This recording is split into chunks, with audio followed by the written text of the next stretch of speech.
آپ کو پتا ہے مالتھس ایک یہودی تھا, اس نے یہ نظریہ پیش کیا تھا تقریباً 18ویں صدی میں.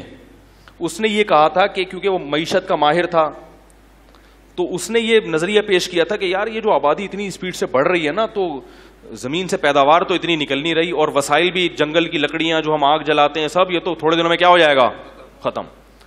یہ بات آن دا ریکارڈ ہے کہ مالتھس نے جب یہ نظریہ پیش کیا تو پوری دنیا نے اس کو لیا اور کہا کہ یہ صحیح کیلکولیشن کر رہا تھا نا, وہ ہر چیز میں کیا کر رہا تھا, کیلکولیشن.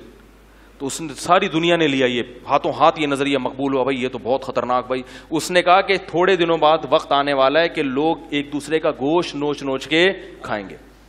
یورپ کے جو معیشت کے ماہرین ہیں ان کی اپنی کتاب میں نے ان کے الفاظ لکھے ہیں. یہ انہوں نے کہا کہ مالتھس کا نظریہ فیل ہو گیا اور اس کی ایک پیش گوئی بھی صحیح ثابت نہیں ہوئی ہے.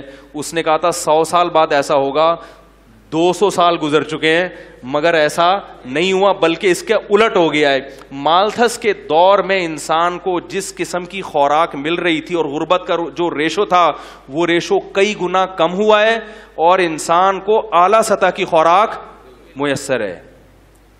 بات ہم کہتے ہیں نا دنیا میں غریب بہت ہیں, بے شک بہت ہیں, لیکن اتنے نہیں جتنے پہلے ہوا کرتے تھے. ویڈیو کے نیچے سبسکرائب کے بٹن پہ کلک کریں, بیل کے آئیکن پہ کلک کیجئے تاکہ ہر نئی ویڈیو کی نوٹیفیکیشن آپ کو مل جائے.